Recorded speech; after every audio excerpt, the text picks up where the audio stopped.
আর আমি খুব দুষ্টুমি করতাম এবং তার শাসন ছিল অত্যন্ত কড়া। আমার মনে হয় তিনি একজন পাস্টারের স্ত্রী হিসাবে গির্জা ঘরে ঢোকার পর কোনো মেয়ে একটা টু শব্দ করতে পারত না। তাকে প্রতিটি বউ মেয়ে ভয় পেত এবং সকলে চুপচাপ চার্চের মধ্যে গেলে পরে সব চুপচাপ প্রার্থনা করো না বাইরে পড়ো বা চুপচাপ থাকো। ছেলে মেয়ে উঠে বেড়ে গেলে তিনি বকাবকি করতেন মাকে, কেন ছেলে উঠে যাচ্ছে, চুপ করে বসতে বলো। আর দেখেছি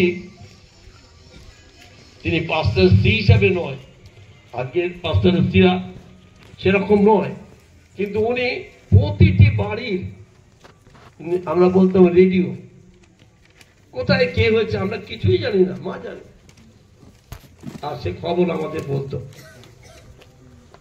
মায়ের আরেকটা হচ্ছে, মা হচ্ছে বিশ্ব মা।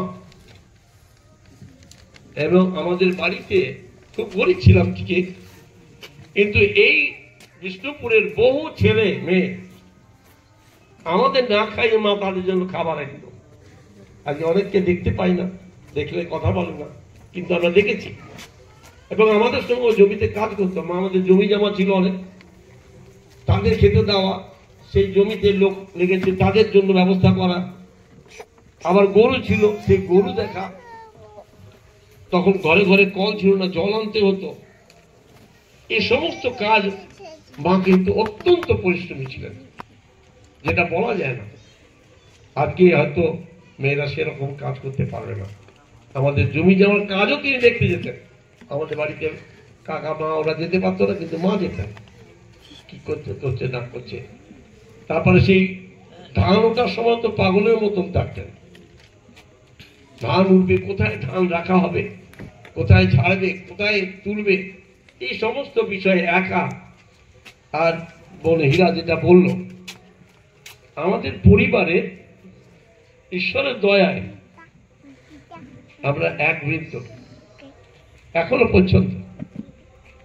আমাদের যার তো ভাই বোন, আমরা ঈশ্বরের দয়ায় বলবো, তার প্রেমে আমরা এখনো এক হয়ে সকলের পক্ষে সকলের পাশে, যদিও আমাদের হাঁড়ি আলাদা হয়ে গেছে, কিন্তু সব জায়গায় আমরা একসঙ্গে সকলের সঙ্গে কাজ করতাম। একসঙ্গে আমরা রান্না করে, এই গতকালই সব একসঙ্গে খাওয়া দাওয়া করেছে। এরা আসলে পরে আর লেখাবে সব একসঙ্গে। আর একটা বিষয় হচ্ছে যে গ্রামের ছেলেদেরকেও তিনি ভালোবাসতেন, ছেলেদের মেয়েদেরকে। আর আমি দেখেছি মা তখন, বাবা যে প্রভুর ভোজ দেওয়া হতো, এখন আমাদের ইয়ে ইউজ করা হয়, সিরাপ ইউজ করা হয়, বাবা কিসমিস কিনে আনতেন।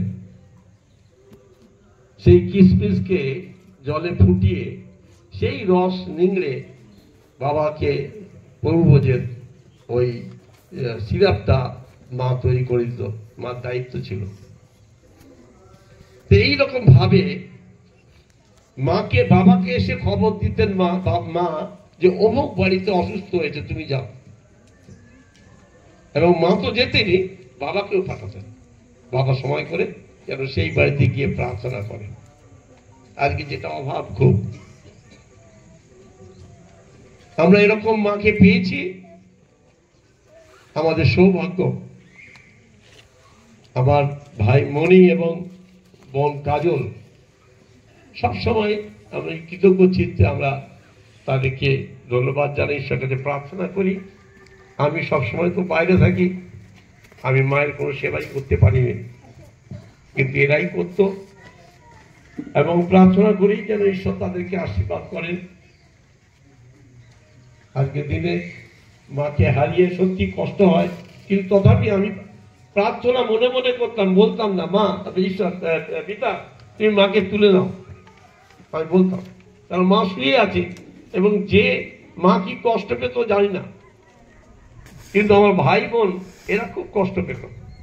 মাকে খাওয়ানো খুব কষ্ট ছিল, তুলে বসানো, সেই বিছানা বেডশোর হয়নি এতদিন, অন্তত কয়েক বছর ধরে, অন্তত 15 বছর 20 বছর শুয়ে আছেন ওরা রেগুলার কেয়ার নিত। এটা খুব অসাধারণ।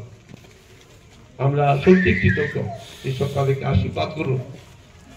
এইভাবে আমাদের মায়ের সম্বন্ধে আমি আর কি বলবো, নিজের মা নিজের ড্রাম না বাজানোই ভালো। হ্যাঁ, যদি আমাদের বিষ্ণুপুরের পক্ষ থেকে কেউ কিছু বলতে চান মায়েরা বা বোনেরা, আমি অনুরোধ করি। আচ্ছা, নাতনি আমাদের নাতনি কিছু বলবে, কারণ আমরা ঠাকুমার মধ্যে সবসময় দেখেছি আমরা ভাই বোনরা এন্ড টুগেদারনেস ছিল ঠাকুমার একটা সব থেকে মেন জিনিস। আমরা ভ্যাকেশনে যখনই বিষ্ণুপুরে আসতাম, আমরা সব ভাই বোনরা যারা বাইরে থাকতাম সবাই আসতাম। আমাদের এটা ছিল, বাবা মার কাছে আমরা কেউ শুতাম না, আমরা ঢালা বিছানা করে আমরা ঠাকুমার পাশে পাশে শুতাম সবাই। আর গরমের সময় আসতাম, গরমের সময় ইলেকট্রিসিটির খুব প্রবলেম থাকতো। এখন না দেখছি এটা অনেক ভালো হয়ে গেছে, ইলেকট্রিসিটি যাই না এখন এখানে।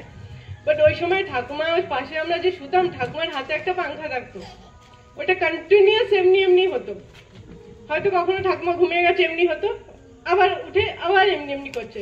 মানে সবাইকে, শুধু একজন না, যারা আছে কখনো রাইট হ্যান্ড কখনো লেফট হ্যান্ড এমনি করে সবাইকে করছে। লেথার্জি বা যাবো না, করবো না, ভাল লাগছে না, এই ওয়ার্ডস গুলো আমরা কোনোদিন ঠাকুমার মুখে শুনিনি।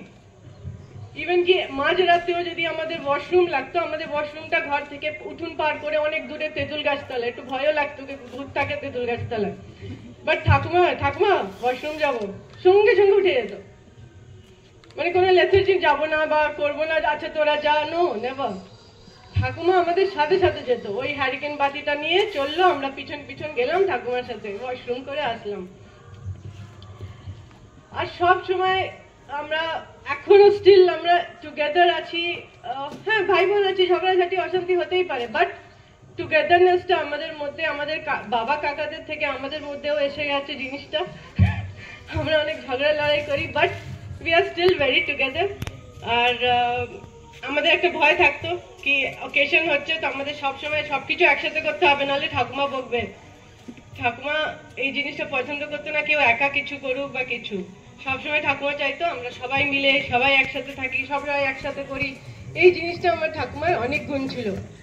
অনেকেও বলেছে একটা মরা বাড়িতেও ঠাকুমার যাওয়ার একটা খুব ইয়ে ছিল, বাট একটা আমার মনে আছে কবরস্থানে একটা কোনো ওল্ড লেডি ডেথ করেছিল, ও একাই থাকতো, ওর কেউ ছিল না। আর 2 or 3 days হয়ে গেছিল, কেউ জানতোই না কি ওই মহিলাটা মারা গেছে।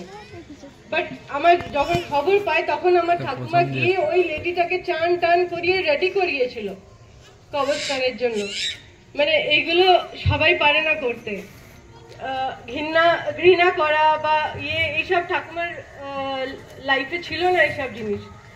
ওই জন্য ঠাকুমা, love you and miss you. Thank you. আমরা